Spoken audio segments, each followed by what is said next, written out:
ಶಾಸಕರಿಗೆ ಇವ್ರು ಏನ್ ಮಾಡ್ಯಾರಪ್ಪ ಅಂದ್ರೆ ಏನೋ ಬೆದರಿಕೆ ಹಾಕ್ಯಾರ ಗೊತ್ತಿಲ್ಲ. ನಾನು ನಮ್ಮ ಶಾಸಕರಿಗೆ ಇಚ್ಛೆ ಪಡ್ತೀನಿ, ನಿಮ್ಮಿಂದ ಸರ್ಕಾರ ಚೆನ್ನಾಗೈತಿ, ನಿಮಗೆ ಈ ಸಮಾಜ ಬಗ್ಗೆ ಕಳಕಳಿ, ಈ ಸಮಾಜ ಬಗ್ಗೆ ಗೌರವ, ಈ ಜನ ನಿಮಗೆ ಓಟಾಗಿ ಗೆಲ್ಸ್ಯಾರಲ್ಲ, ಆ ಕೃತಜ್ಞತೆ ಇರೋದಾದ್ರಪ್ಪ ಅಂದ್ರೆ ನೇರವಾಗಿ ಮುಖ್ಯಮಂತ್ರಿ ಬಳಿಗೆ ಹೋಗಿ ಮಾತಾಡ್ರಿ. ಹಿಂದೆ ಯಡಿಯೂರಪ್ಪನವ್ರ ಸರ್ಕಾರದಲ್ಲಿ ಸಹ ಬೆಂಗಳೂರು ಅರಮನೆ ಮೈದಾನವನ್ನ ಕೊಡಬಾರ್ದು ವಿಚಾರ ಮಾಡಿದಾಗ ಇಡೀ ನಮ್ಮ ಸಮಾಜ ಶಾಸಕ ಒಗ್ಗಟ್ಟಾಗಿ ಅಂದಿನ ಉಪಮುಖ್ಯಮಂತ್ರಿ ಅಂತಿನ ಗೃಹ ಸಚಿವರಾಗಿರ್ತಕ್ಕಂಥ ಬಸವರಾಜ ಬೊಮ್ಮಾಯಿ ಅವರ ಮೂಲಕವಾಗಿ ಯಡಿಯೂರಪ್ಪನ ಮನವೊಲಿಸಿ 10 ಲಕ್ಷ ಜನರನ್ನ ಸೇರ್ಲಿಕ್ಕೆ ಅವಕಾಶ ಮಾಡಿಕೊಟ್ರು. ಅಪ್ ಟು ವಿಜಯಪುರದಿಂದ ಹಿಡ್ಕೊಂಡು ಬೆಂಗಳೂರುವರೆಗೆ ಬರುವಂತ ಎಲ್ಲ ವಾಹನಗಳನ್ನ ಜೀರೋ ಟ್ರಾಫಿಕ್ ಅವಕಾಶ ಮಾಡಿಕೊಟ್ರು. ಮತ್ತು ಅವತ್ತಿನ ಸರ್ಕಾರಕ್ಕೆ, ಆ ಸರ್ಕಾರಗಳಿಗೆ, ಆ ಶಾಸಕರುಗಳಿಗೆ ಮುಖ್ಯಮಂತ್ರಿ ಹೇಳುವಂತ ಅಧಿಕಾರ ಇರಬೇಕಾದ್ರೆ, ಮುಖ್ಯಮಂತ್ರಿ ಮನವೊಲಿಸುವಂತ ಅನುಕೂಲ ಇರಬೇಕಾದ್ರೆ ನೀವ್ ಯಾಕೆ ಸುಮ್ಮನೆ ಕುತ್ಕೊಂಡಿದ್ರಿ? 12 ಜನ ಶಾಸಕರಿದ್ದೀರಿ, ನಿಮಗೆ ಈಗೇನೋ ಖುಷಿ ಆಗ್ಬೋದು, ಈಗ ನಿಮ್ಗೆ ಸಂತೋಷ ಆಗ್ಬೋದು, ನಮಗೆ ಅನುದಾನ ಕೊಡ್ತಾರೆ, ನಮಗೆ ಮುಂದೆ ಏನಾದ್ರು ಮಾಡ್ತಾರೆ ಅಂತ ಭ್ರಮೆಗಿರ್ಬೋದು. ಅದು ಇತಿಹಾಸ ಪುಟದಲ್ಲಿ ಇಂಥ ಒಂದು ದೊಡ್ಡ ಹೋರಾಟವನ್ನ ಸರ್ಕಾರ ಹತ್ತಿಕ್ಕುವಂತ ಸಂದರ್ಭದಲ್ಲಿ ನೀವೆಲ್ಲರೂ ಬಾಯಿ ಮುಚ್ಕೊಂಡು ಕೂತಿದ್ದೀರ ಅಂತೇಳಿ ಜನ ನಿಮ್ಮನ್ನ ಶಪಿಸುವಂತ ಕಾಲ ಬರುತ್ತೆ. ಪಂಚಮಸಾಲಿಗಳ ಖಂಡಿತವಾಗಿ ಏನು ಸರ್ಕಾರ ಮತ್ತು ಜಿಲ್ಲಾಡಳಿತ ಈ ರೀತಿ ಹತ್ತಿಕ್ಕೋ ಪ್ರಯತ್ನ ಮಾಡಿದ್ರೆ ಈ ಜನಾಂಗದ ರೈತರ ಕಣ್ಣೀರಿನ ಶಾಪ ನಿಮ್ಮ ತಟ್ಟದೆ ಬಿಡೋದಿಲ್ಲ ಎನ್ನುವಂತ ಎಚ್ಚರಿಕೆ ಮಾತ್ರ ಹೇಳಕ್ಕೆ ಇಚ್ಛೆ ಪಡ್ತೀನಿ.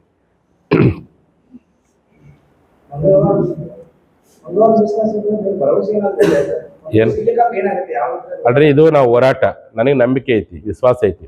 ಮರಾಠ ಸಮಾಜ ಹೋರಾಟ ನನ್ನ ಮುಂದೆ ಕಣ್ಣೆದುರುಗೈತಿ. ಅವ್ರ 10 ವರ್ಷದ ಹೋರಾಟ, ಅವ್ರದೇ ಸರ್ಕಾರ ಇತ್ತು, ಅವ್ರದೇ ಮುಖ್ಯಮಂತ್ರಿಗಳಿದ್ರು. 10 ವರ್ಷದ ಹೋರಾಟ ಮೇಲೆ 10% ಪಡ್ಕೊಂಡಾರೆ. ನನಗೆ ವಿಶ್ವಾಸ ಐತಿ ನಮ್ಮ ಸಮಾಜ ಹೋರಾಟ 3 ವರ್ಷದ ಹೋರಾಟ, ಇನ್ನೂ ನಮಗೆ ವಿಶ್ವಾಸ ಐತಿ ಕೊಟ್ಟೆ ಕೊಡ್ತಾರೆ ಅಂತೇಳಿ. ಕೊನೆಗೆ ಈ ಮುಖ್ಯಮಂತ್ರಿಗಳ ಮನಸ್ಸೇ ಕರಗೋದು, ಹೇಳಕ್ಕಾಗಲ್ಲ.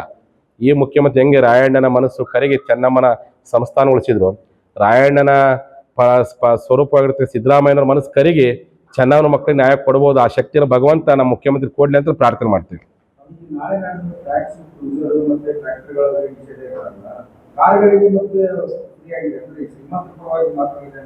ಅಲ್ಲ, ಅದಕ್ಕೆ ನೋಡ್ರಿ, ಕಾರ್ಗಳು ಬಿಡ್ತವಪ್ಪ ಅಂದ್ರೆ ಕಾರ್ ಶ್ರೀಮಂತರು ಬರ್ತಾರೆ, ಬಡ ಜನರು ಬರಬಾರ್ದು, ಜನಸಾಮಾನ್ಯರು ಬರಬಾರ್ದು. ಯಾಕಂದ್ರೆ ಹೋರಾಟ ಮಾಡಾರೆ ಕೂಲಿ ಕಾರು ಶ್ರೀಸಾಮಾನ್ಯ ಜನರು.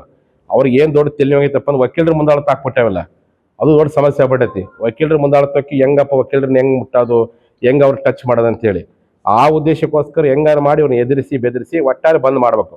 ಒಟ್ಟಾರೆ ಲಿಂಗಾಯತರ ಶಕ್ತಿಯನ್ನು ವೀಕ್ ಮಾಡುವಂತ ತಂತ್ರಗಾರಿಕೆ. ಅವ್ರು ಏನ್ ತಿಳ್ಕೊಂಡಿದ್ರು, ಲಿಂಗಾಯತರು ಏನು ಹೋರಾಟ ಮಾಡಲ್ ಬಿಡುವರು, ನಾವ್ ಎದುರ್ತಾರೆ, ನಾವೇನು ಅನ್ಕಂತಾರೆ, ನಮ್ಮ ಮತಗಳನ್ನು ತೋರಿಸಿ ಎದುರಿಸ್ಬೋದು ಅಂತ ತಿಳ್ಕೊಂಡಿದ್ರು. ಯಾವಾಗ ಲಿಂಗಾಯತ ಶಕ್ತಿ ವಿಧಾನಸೌಧಕ್ಕೆ ಬರ್ತ ಅನ್ಕೊಳ್ಳೇನೆ ಅವ್ರಿಗೊಂದು ದೊಡ್ಡ ಚಿಂತೆಗೈತಿ. ಇವತ್ತು ಹೋರಾಟ ಮಾಡೋಕೆ ರೆಡಿ ಆಗ್ಯಾರಪ್ಪ ಅಂತಂದ್ರೆ ಶತಮಾನಗಳ ನಂತರದಲ್ಲಿ ಇದುವರೆಗೂ ಆ ಸರ್ಕಾರಗಳು ಲಿಂಗಾಯತರ ಹೋರಾಟವನ್ನು ಹತ್ತಿಕ್ಕುವಂತ, ಲಿಂಗಾಯತರ ವಾಯಸ್ಸನ್ನು ಹತ್ತಿಕ್ಕುವಂತ ಪ್ರಯತ್ನ ಮಾಡಿದ್ರು. ಇವತ್ತು ಅವ್ರು ಏನೇ ಹತ್ತಿಕ್ಕುವಂತ ತಂತ್ರಗಾರಿಕೆ ಮಾಡಿದ್ರೆ ಮೆಟ್ಟಿ ನಿಂತ ಹೋರಾಟ ಮಾಡಕತ್ತವಲ್ಲ, ಆ ಹೋರಾಟವನ್ನು ಹಿಂಗಾದ ಹತ್ತಿಕ್ಕುವಂತ ಷಡ್ಯಂತ್ರ ಮಾಡಕತ್ತ ಸರ್ಕಾರ. ಇಲ್ಲ ನೋಡ್ರಿ, ಅವ್ರು ಏನು ಸಚಿವರು ಶಾಸಕ ಏನಾಗೈತೆ, ನಮ್ಮ ಸಚಿವರಿಗೆ ಆ ಹಳೆ ಮೈಸೂರು ಭಾಗದಿಂದ ಬರುವಂತ ಶಾಸಕರು ಮನೆ ಕರ್ಕೊಂಡು ಹೋಗೋದು, ಚಾ ಕೊಡ್ಸೋದು, ಫ್ಲೆಕ್ಸ್ ಹಾಕೋದು, ತಿಂಡಿ ತಿನ್ಸೋದು, ಟೂರ್ ಕರ್ಕೊಂಡು ಹೋಗೋದು, ಇದೇ ಆಗೈತೆ ನೋಡಿ. ಎಲ್ಲ ಬ್ಯಾನರ್ ಹಾಕಿರಲ್ಲ, ಅವ್ರಿಗೆ ನಾಚಿಕ್ ಬರ್ಬೇಕು. ಪಂಚಮಸಾಲಿ ಹೋರಾಟಗಾರರಿಗೆ ಸ್ವಾಗತ ಅಂತ ಒಂದು ಬ್ಯಾನರ್ ಇಲ್ಲ, ಎಲ್ಲಾ ತಮ್ಮ ಮುಖ್ಯಮಂತ್ರಿಗಳು ಬ್ಯಾನರು, ಉಪಮುಖ್ಯಮಂತ್ರಿ ಬ್ಯಾನರು, ತಮ್ಮ ಸಚಿವರು ಬ್ಯಾನರ್ ಹಾಕಿ ಏನು ಒಳ್ಳೊಳ್ಳೆ ಫೋಜ್ ಕೊಟ್ಟಾರ. ನಾಚಿಕ್ ಬರ್ಬೇಕು. ನಿಮ್ಗೆ ಒಬ್ಬರದಾರು ಶಾಸಕರು ಬ್ಯಾನರ್ ಹಾಕ್ತಾರ ಆ ಭಾಗದವರು, ನಿಮ್ಗೆ ಒಬ್ಬರಿಗಾರ ಮನೆ ಕರೆದು ಚಾ ಕೊಡಿಸ್ತಾರ. ಎಂತ ಹುಚ್ಚಿದಿರಿ ನೀವು? ಅವ್ರು ರೆಡ್ ಕಾರ್ಪೆಟ್ ಆಗಿ ಆಸೆ ತೋರಿಸಿ ಚಾ ಕೊಡಿಸಿ ಜೋಗ್ ಫಾಲ್ಸ್ ತೋರಿಸೋದು, ಗೋಕಾಕ್ ಫಾಲ್ಸ್ ತೋರಿಸೋದು, ಕೊಲ್ಲಾಪುರ ಲಕ್ಷ್ಮೀ ತೋರಿಸೋದು ಮಾಡ್ತಿದಿಲ್ಲ. ನೀವು ಪ್ರಶ್ನೆ ಕೇಳ್ರಿ, ನಮ್ಮ ಕರ್ನಾಟಕ, ಉತ್ತರ ಕರ್ನಾಟಕದಲ್ಲಿ ಕೃಷ್ಣ ಮೇಲ್ದಂಡೆ ಯೋಜನೆಗೆ ಅನ್ಯಾಯ ಆಗೈತಿ, ಮಾದಾಯಿಗೆ ಇನ್ನೂ ಏನೂ ನ್ಯಾಯ ಸಿಕ್ಕಿಲ್ಲ, ಉತ್ತರ ಕರ್ನಾಟಕ ಡೆವಲಪ್ಮೆಂಟ್ ಆಗಿಲ್ಲ, ಪಂಚಮಸಾಲಿ ಹೋರಾಟ ನ್ಯಾಯ ಸಿಕ್ಕಿಲ್ಲ. ಇದ್ರ ಬಗ್ಗೆ ಮಾತಾಡಿ ಕೇಳ್ಬಿಟ್ಟು ನೀವೇ ಅವ್ರ ರತ್ನಗಂಬಳಿ ಆಗ್ತಿರಪ್ಪ. ನೀವು ಹೆಂಗ್ ಅವ್ರು ನೊಂದ್ಕೊಂಡು ನಿಮ್ಮ ಅಕ್ಕನೇ ಕೇಳ್ತೀರಿ? ಆ ದೃಷ್ಟಿಯಿಂದ ಆ ಶಾಸಕರಿಗೆ ಕೇವಲ ಹಳೆ ಮೈಸೂರು ಬರುವಂತ ಅವ್ರ ಸ್ನೇಹಿತರನ್ನ, ಅವ್ರ ಪಕ್ಷದ ಮುಖಂಡರಿಗೆ ಮನೆ ಕರೆಸಿ ಊಟ ಮಾಡಿಸೋದು, ಪೆಂಡಾಲ್ ಹಾಕ್ಸೋದು, ಇದ್ರ ಕಡೆ ಗಮನ ಐತಿ ಹೊರತು 10 ದಿನಗಳ ಕಾಲ ನಮ್ಮ ಜನರ ಪ್ರಶ್ನೆ ಕೇಳುವಂತ ಪ್ರಯತ್ನವನ್ನ ಎಲ್ಲೋ ಪುಣ್ಯತ್ ಒಬ್ರಿಬ್ರು ಅಂತವ್ರು ಮಾಡ್ಬೋದು.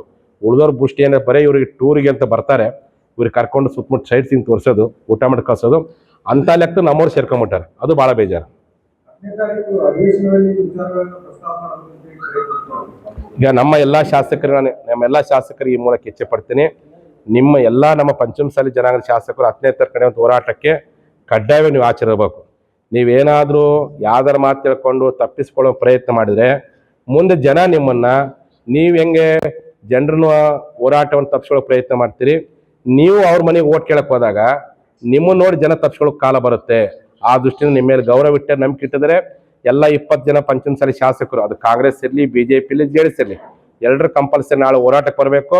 ಮಾಜಿಗಳೇನು ಮನೆ ಕುಂತಿರಲ್ಲ, ನೀವು ಸಹ ಹೋರಾಟಕ್ಕೆ ಬರಬೇಕು, ಬಂದು ಭಾಗವಹಿಸಿ ಬೆಂಬಲ ಕೊಡಬೇಕು. ಇಲ್ಲದೆ ಹೋದ್ರೆ ಜನರ ಮನಸ್ಸಿನಿಂದ ದೂರ ಹೋಗುವಂತ ಕಾಲ ಸನ್ನಿಹಿತ ಬರುತ್ತೆ ಅನ್ನುವಂಥ ಎಚ್ಚರಿಕೆ ಮಾತನ್ನ ನಮ್ಮೆಲ್ಲ ಶಾಸಕರು ಹೇಳಕ್ಕೆ ಇಚ್ಛೆ ಪಡ್ತೀವಿ. ಈಗ ನೋಡಿ, ನಮ್ಮ ಹೋರಾಟವನ್ನು ಇದೇ ರೀತಿ ಹತ್ತಿಕ್ಕೋ ಪ್ರಯತ್ನ ಮಾಡಿದ್ರೆ, ವಿಧಾನಸೌಧದ ಕಾರ್ಯಕ್ರಮಕ್ಕೂ ನಮ್ಮ ಸಮಾವೇಶಕ್ಕೂ ತೊಂದರೆ ಕೊಡೋ ಪ್ರಯತ್ನ ಮಾಡಿದ್ರೆ, ನಾ ಜನರ ಜೊತೆಗೆ ಸಾಧ್ಯವಾದ್ರೆ ಉಪವಾಸ ಸತ್ಯಾಗ್ರಹ ಕೈಗೊಳ್ಳಕ್ಕೂ ನಾ ಸಿದ್ಧರಿದ್ದೀನಿ. ಗೇಟ್ ಬಂದ್ರೆ ಕೊಡ್ತೀವಿ. ಇವ್ರು ಏನೋ ಹಿಂಗ ತೊಂದರೆ ಕೊಟ್ರು, ಹಿಂಗ ಅನ್ಯಾಯ ಮಾಡೋ ಪ್ರಯತ್ನ ಮಾಡಿ ಹತ್ತಿಕ್ಕೋ ಪ್ರಯತ್ನ ಮಾಡಿದ್ರೆ ನಮ್ಮ ಜನರು ಕರ್ಕೊಂಡು ನಾನೇ ಸುವರ್ಣ ವಿಧಾನಸೌಧ ಗೇಟ್ ಬಂದೆ ಸತ್ಯಾಗ್ರಹ ಮಾಡಕ್ಕೆ ರೆಡಿ ಇದ್ದೀನಿ. ಅಲ್ಲ, ಅವರು ಅಷ್ಟು ಮಟ್ಟಿ ಮಾಡಿದ್ರು ಅಂದ್ರೆ ಎದುರಿಸೋ ಪ್ರಯತ್ನ ಮಾಡ್ತಾರೆ. ಅವಾಗೇನು ಬ್ರಿಟಿಷ್ ಮಾಡ್ತಿದ್ರಲ್ಲ, ಹಂಗೆ ಎದುರಿಸೋ ಪ್ರಯತ್ನ ಮಾಡ್ತಾರೆ. ನಾವು ಬಗ್ಲಿಲ್ಲ. ನೀವು ಪೆಂಡಲ್ ಕಿತ್ಕೊಂಡು ಹೋಗ್ತಾರೆ, ಕಿತ್ಕೊಂಡು ಹೋಗ್ರಿ, ಮೈ ಕಿತ್ಕೊಂಡು ಹೋಗ್ರಿ, ಗೂಡಾರ ಹಾಕೊಂಡು ಕುತ್ಕೊಂಡು ಹೋರಾಟ ಮಾಡ್ತಾರೆ ಅಂತ ಹೇಳಿದ್ಮೇಲೆ ಈಗ ನಮ್ಮೆಲ್ಲರ ಹೋರಾಟ ಮಾಡೋದು ಅವ್ರನ್ನ ಕೊಟ್ಟಾರ. ಇದನ್ನ ಕೊಟ್ಟು ಇದನ್ನ ಕಸ್ಕೊಂಡಾರ. ಈ ರೀತಿ ಮಾಡಕತ್ತ ನಾಳೆ ಇದೇ ಆದೇಶ ವಾಪಸ್ ಪಡ್ಕೊಂಡು ಮತ್ತೆ ಅದಕ್ಕೆ ತೊಂದರೆ ಕೊಡ್ಬೋದು. ಅದಕ್ಕೆ ಅವ್ರು ಏನು ಮಾಡ್ತಾರೆ, ನಮ್ಮ ಶಾಸಕರು ಮಾತಾಡಕತ್ತಾರೆ DC ಅವ್ರ ಜೊತೆಗೆ. ಜಿಲ್ಲಾಧಿಕಾರಿ ಹೇಳಕ್ಕೆ ಇಚ್ಛೆ ಪಡ್ತೀನಿ, ಪ್ರಾಮಾಣಿಕವಾದ ಹೋರಾಟಕ್ಕೆ ನ್ಯಾಯ ಕೊಡಲಿ. ಹತ್ತಿಕ್ಕೋ ಪ್ರಯತ್ನ ನಿಮ್ಮ ಹೆಸರು ಚೆನ್ನಾಗೈತಿ, ಒಳ್ಳೆ ಭಾವೈಕ್ಯತೆ ವ್ಯಕ್ತಿ, ಹಿಂದೂ ಮುಸ್ಲಿಮ್ ಜನಪರ ವ್ಯಕ್ತಿ ಅಂತೇಳಿ ನಿಮ್ಮ ಬಗ್ಗೆ ಭಾಳ ಅಭಿಮಾನ ಇತ್ತು, ಚೆನ್ನಾಗಿ ಹಾಡು ಹೇಳ್ತಾನೆ ಅಂತೇಳಿ ನೀನು ಯಾರ್ದ ಮಾತು ಮಾಡಿದಪ್ಪ ಅಂದರೆ ನಮ್ಮ ಜನರ ಭಾವನೆಯಿಂದ ನಿಮಗೆ ಅಗೌರವ ಬರೋ ಸಾಧ್ಯತೆ, ಅದನ್ನು ವಾಪಸ್ ಕೊಳ್ಳೋ ಪ್ರಯತ್ನ ಮಾಡಲಿ ಅಂತ ನಾನು DC ಅವ್ರಿಗೆ ಹೇಳಕ್ಕೆ ಇಚ್ಛೆ ಪಡ್ತೀನಿ.